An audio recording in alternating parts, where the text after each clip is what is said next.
किसी ने मैसेज किया है, सर जैसे आपने लास्ट में कहा कि बोल दिया करो कि मैं डॉक्टर नहीं बन पाई, लेकिन कुछ कर तो रही हूँ ना, खाली तो नहीं बैठी। लेकिन कुछ मेरे रिश्तेदार, मेरी कज़न, मेरी छोटी बहन रह रह के मुझे बोलते रहते हैं कि तुम्हारा पढ़ना लिखना बेकार है क्योंकि तुम वो नहीं कर पाई जो तुम करना चाहती थी, मतलब डॉक्टर नहीं बन पाई। वो मेरी कंडीशन नहीं समझ रहे हैं भैया, मेरे फैमिली वाले। बस उन्हें ऐसा लगता है कि मैं ऐसे ही बोल बोल देती हूँ या ऐसे ही बोल दिया था कि मुझे डॉक्टर बनने का सपना है। पर सच बताऊँ, आज मुझे इंटर किए 4 साल हो गए हैं। मैं सिंपल बीएससी की और मैं एमएससी कर रही हूँ, वो भी अच्छे कॉलेज से नहीं। तो जब जो लोग जानते थे कि मैं डॉक्टर बनना चाहती थी, और अगर किसी को नहीं पता होता तो उसके सामने मेरी बहन जाके बोल देगी कि दीदी का सपना था डॉक्टर बनने का, लेकिन बन नहीं पाई। मैं कभी कभी इन बातों से बहुत घुटन महसूस करती हूँ, क्या करूँ, प्लीज़ गाइड।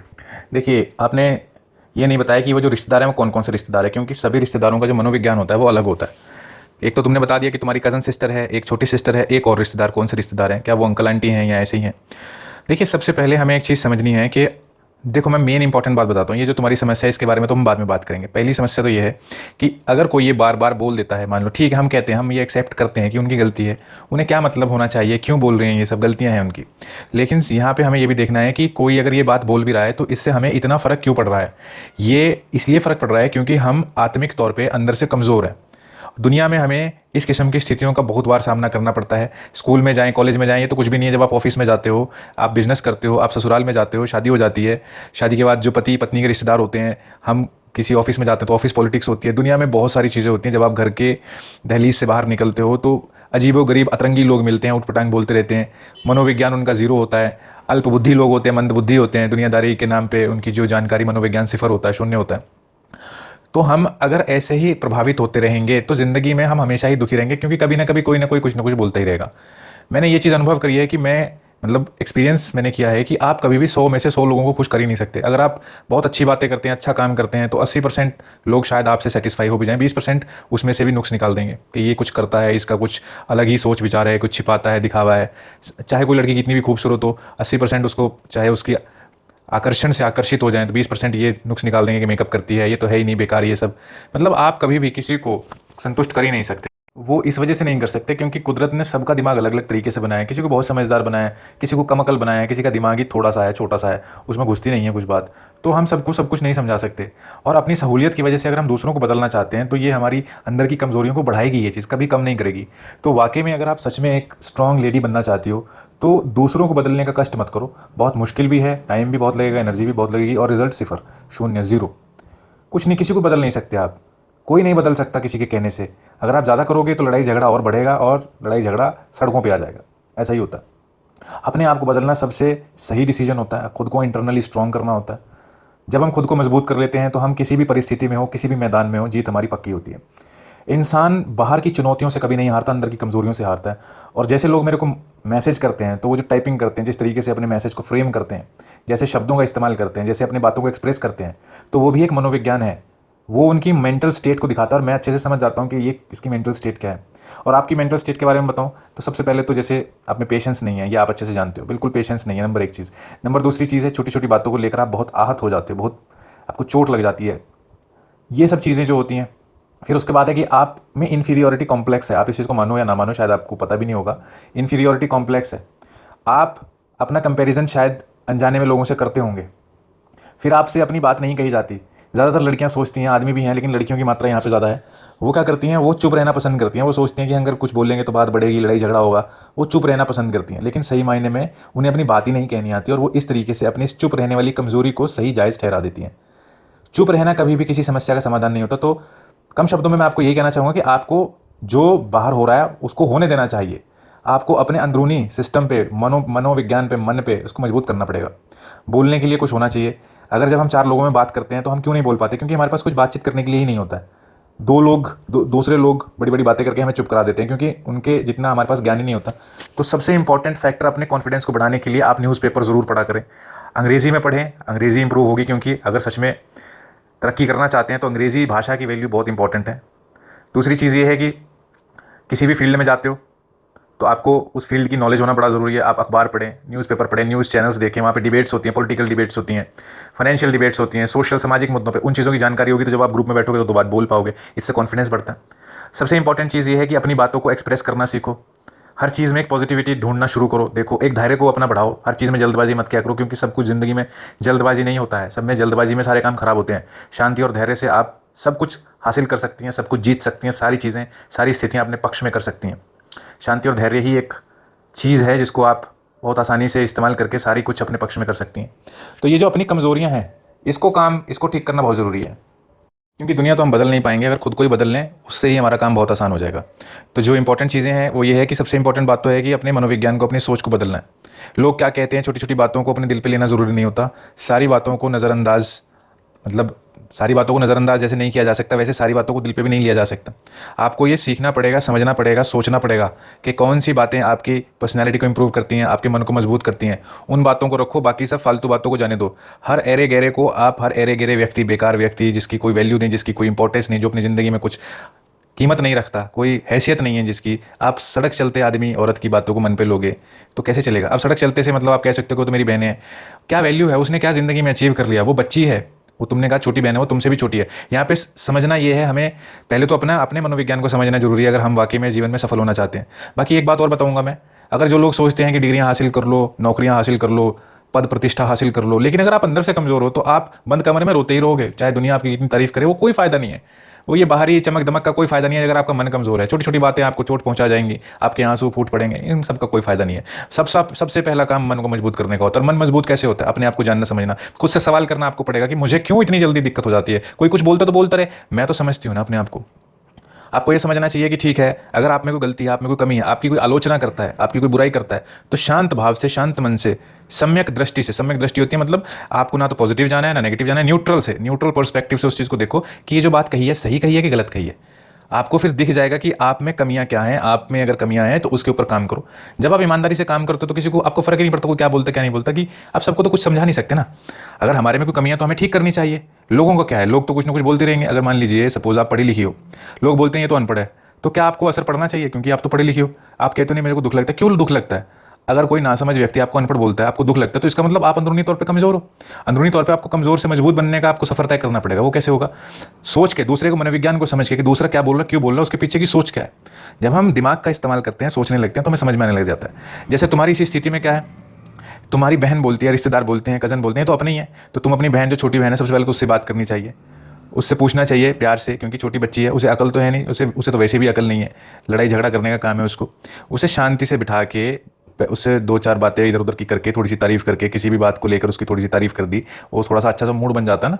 जैसे उसने कोई ड्राइंग करी तो कहा है तुमने तो बहुत अच्छी ड्राइंग करी है, ऐसी एक दो बातें, किसी भी चीज़ की तारीफ कर दी जो भी उसने किया हो, तो थोड़ा सा जब वो नॉर्मल मूड हो जाए तो उससे कहना चाहिए कि यार एक बात बता, तू सबके सामने क्यों बोलने लग जाती है कि मेरा सपना था मैं नहीं कर पाई, ये सब ऐसा अच्छा लगता है क्या? क्यों बोलते हो, मतलब तुम क्या, किस लिए बोलते हो?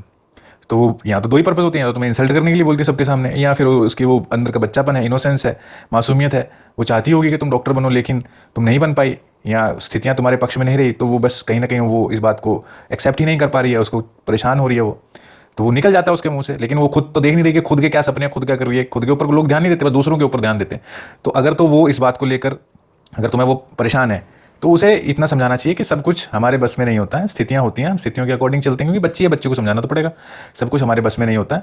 अब हमारे, अगर मान लो मेरा सिलेक्शन हो भी जाता, पहली बात है सिलेक्शन होने के लिए पैसे कहाँ होते हैं, पैसे ही नहीं, कोचिंग वगैरह के लिए पैसे नहीं थे, बाकी हमको गाइडेंस नहीं मिली है, तो गाइडेंस भी तो बड़ी चीज़ होती है ना। कोई किताबें ला के रख दे और हमें गाइड करने वाला कोई ना हो तो कैसे करेंगे? तो बहुत सारी स्थितियाँ हो जाती हैं जिसकी वजह से। और ऐसा भी नहीं है कि ये जो एग्ज़ाम की तैयारी है यहाँ पे सबका ही हो जाता है कि लाखों लोग, लाखों बच्चे अपीयर होते हैं, कुछ का सिलेक्शन होता है, उसके बाद फिर आगे स्कूल कॉलेज, इतने लाखों रुपए का खर्चा कहाँ है पापा के पास, इतने उनके पास तो अच्छे कॉलेज में पढ़ाने के लिए पैसे नहीं है, पता नहीं जैसे तैसे करके एडमिशन करा दी उन्होंने, तो कहाँ है? तो ये सब चीज़ें इतनी आसान नहीं होती ना, ये बैठा के उसको समझाओ, ये समझाना चाहिए उसको कि फिर उसको समझ में आएगा, क्योंकि वो तो बच्चे, उसका तो दिमाग चलता नहीं। लोगों का वैसे भी दिमाग कम ही चलता है, क्योंकि लोग भावनाओं के वशीभूत होकर चलते हैं और भावनाएं दिशाहीन होती हैं, इसलिए लोगों के जो मन में आता है, अचानक से रैंडम थॉट आता है, बस उस पर वो एक्ट कर देते हैं। यही एक पहचान होती है इमेच्योर व्यक्ति में। और मैच्योर व्यक्ति होता है वो भावनाओं के वशीभूत नहीं होता है, वो भावनाओं को अपने वशीभूत कर लेता है तर्क की शक्ति से, लॉजिक से। और लॉजिक कभी भी दिशाहीन नहीं होते, डायरेक्शनलेस नहीं होते हैं, वो क्लियर होते हैं।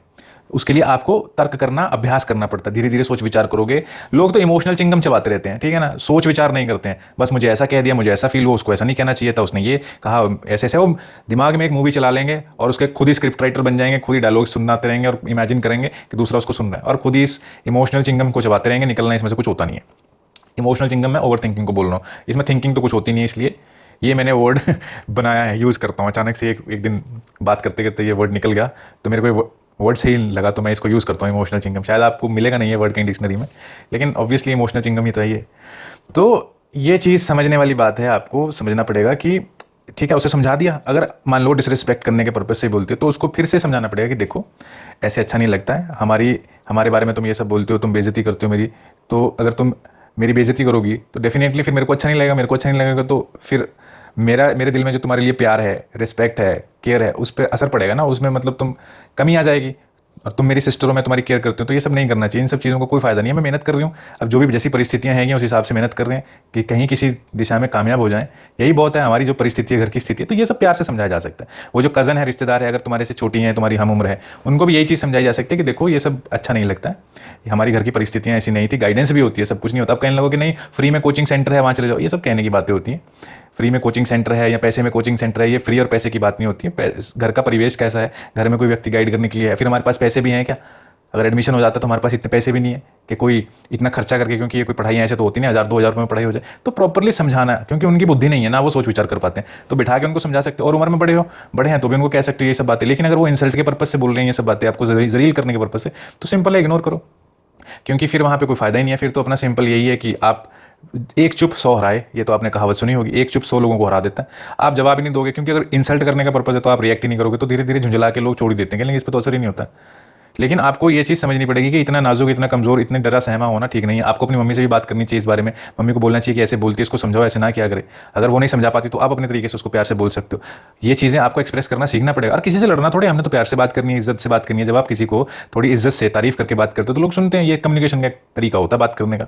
उसको ऐसे महसूस करवाओ, एक साइकोलॉजिकल टेक्निक ये होती है कि आप उसको ऐसे महसूस करवाओ कि सपोज अगर तुम्हारी पोजीशन ऐसी होती, तुम कुछ हासिल करना चाहती जिंदगी में, लेकिन परिस्थितियां तुम्हारे खिलाफ हो जाती और तुमको लोग ताने मारते, तो तुम्हारे दिल पे क्या बीतती। तब लोगों को थोड़ा ध्यान उधर जाता है कि हाँ यार ये सही बात है। तो फिर उनके दिल में तुम्हारे लिए हमदर्दी, अपनापन, सिंपैथी, ये भाव उत्पन्न होते हैं, करुणा, दया का भाव उत्पन्न होता है, एम्पैथी आती है। फिर वो अब एक सिंपल सा रूल ये है कि आप कोई आपके साथ कैसा व्यवहार करे, आप रिस्पेक्टफुल रहो, आप ज़्यादा इन्वॉल्व मत हो, ज़्यादा उनसे एक्सपेक्ट मत करो।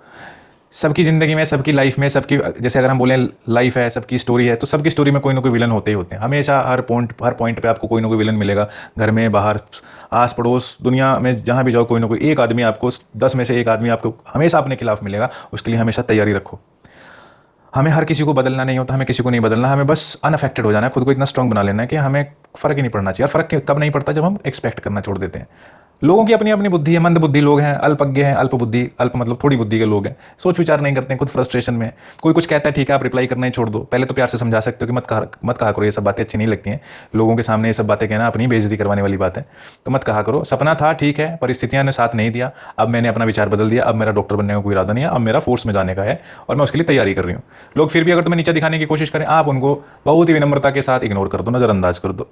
लेना नहीं देना नहीं, अपने काम से काम रखो। 2-4 बार बोलेंगे, 10 बार बोलेंगे, कब तक बोलेंगे, कितना बोलेंगे, कोई नहीं बोलता।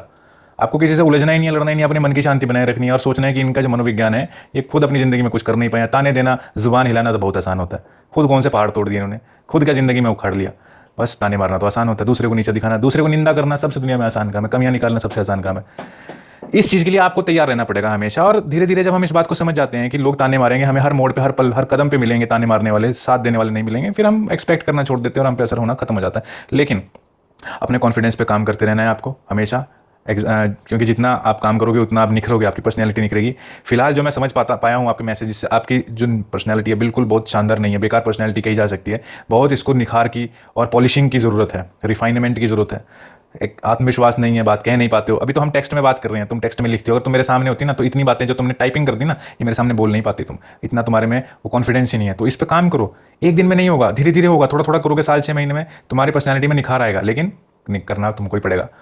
बस ये नहीं है कि वीडियो देख ली, सुन ली, बस ठीक है, एग्री कर गया, उसके बाद भूल जाओ। पॉइंट्स नोट करने पड़ते हैं, लिखना पड़ता है, कौन सी बातें हैं, कौन सी बातें पसंद आई, किस पे काम करना है, वो सब लिख के एक डिसिप्लिन, एक रूटीन तैयार करना पड़ता है, उस पर काम करना पड़ता है, प्लान ऑफ एक्शन तैयार करना पड़ता है, तब जाके होता है ये सब कुछ। और एक तुमने एक और दिमाग में बिठा रखी है बात कि वो ऐसा कॉलेज है, वो बेकार कॉलेज कोई बेकार नहीं होता है। बेकार होते हैं बच्चे, बेकार होते हैं वहाँ के स्टूडेंट्स जो कि पढ़ना ही नहीं चाहते हैं, ऐसा कुछ नहीं होता है। तुम ये बेकार बेकार बोलना ही छोड़ो, कोई ज़बरदस्ती मदद थोड़ी करता है। तुम पढ़ाई लिखाई करके जाओ, नकल जैसे तुमने कहा कि यहाँ हेल्प करा के पास करा देते हैं, नकल मरवा के लोग पास करा देते हैं, कुछ मत करो नकल से पढ़ाई, क्या दिक्कत है। ये जो गलत फहमियाँ लोगों ने पाल रखी हैं कि नहीं ऐसे ऐसे करते हैं। एक और तुम्हारा मैसेज है, तो सर जैसा आपने सर एक और बात पूछनी है कि आप बताए थे कि ऐसे केस में मैं क्या करूँगी जिसमें मेरा ग्रेजुएशन पोस्ट ग्रेजुएशन ऐसे कॉलेज से हुआ है जिसमें एग्जाम्स में हेल्प हो जाती है, तो क्या इन फ्यूचर में कभी एग्जाम कोई सिविल सर्विसेज क्लियर हो गई तो क्या वो लोग कह सकते हैं इंटरव्यू देने का मौका मिले तो वहाँ, तो कभी तक जाने भी इतने कितने सारे एस्पिरेंट्स की वीडियो देखी हूँ, वो अच्छे कॉलेज और यूनिवर्सिटी से ग्रेजुएशन किए रहते हैं।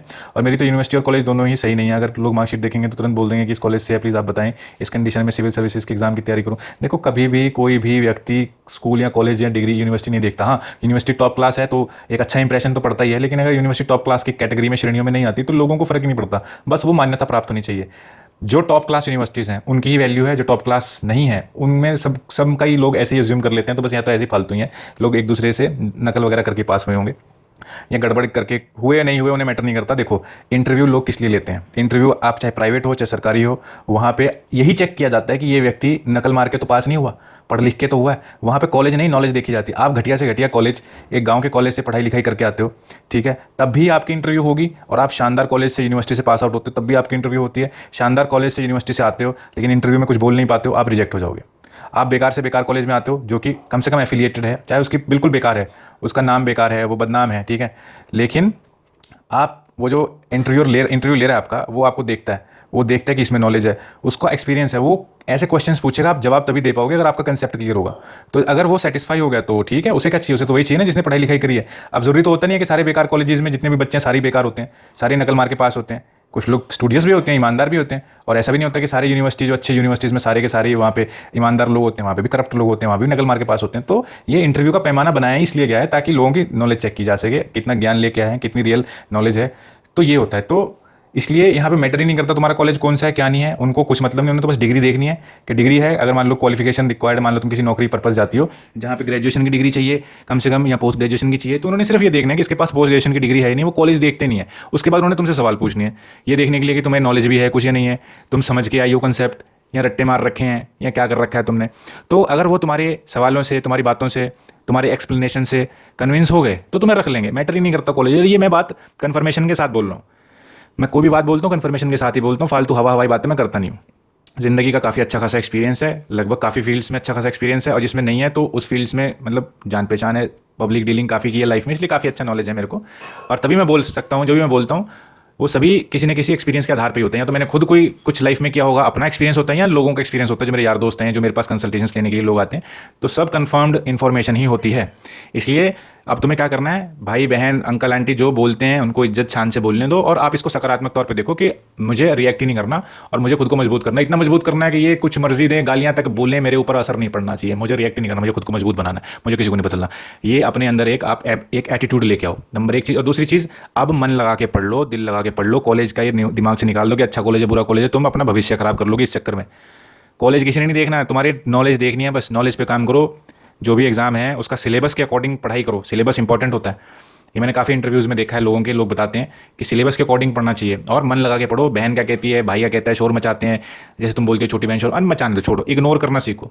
लोगों को इतना आप एंटरटेन ही मत करो, लोगों की इतनी इज्जत इतनी वैल्यू दो ही ना कि वो सिर पे चढ़ के नाचने लगें। आप लोगों को वैल्यू देते हो, उनके पास बैठते हो, उनको सुनते हो, तो उनके भाव बढ़ जाते हैं। आप भाव ही मत दो, लोग अपने आप ही अपनी लिमिट में आ जाएंगे, ठीक है ना, अपने आप ही तमीज़ से बात करने लग जाएंगे। हम ही उनको ज़्यादा वैल्यू दे के उनके नखरे उनके ड्रामे जो होते हैं उनको एनकरेज करते हैं। फालतू में आप लोगों से काम रखो, ये सब अपने आप चुप हो जाएंगे। जब आप किसी के सामने बोलोगे नहीं, फालतू बात नहीं करोगे, सब अपने आप सेट हो जाते हैं। लेकिन ये सब तभी ये नखरे इनके दिखाने शुरू हो जाते हैं जब आप इनको कुछ वैल्यू देते हो। फालतू आदमी जो होता है ना, फालतू आदमी फालतू औरत को अगर इज्जत दो, उसको रास नहीं आती, उसको पचती नहीं है। तो हमें बिगाड़नी भी किसी से नहीं है, पर हमें बना के भी नहीं रखनी है बहुत ज़्यादा। बस इतनी बनानी है कि काम पड़े तो काम आ जाए लोग। हमें मुँह की किसी के साथ बिगाड़नी नहीं है, लेकिन दूरी पूरी बना के रखनी है, ताकि कोई हमारी जो मेंटल है, जो हमारी पीस ऑफ माइंड है, उसको कोई डिस्टर्ब ना कर सके। जो मेंटल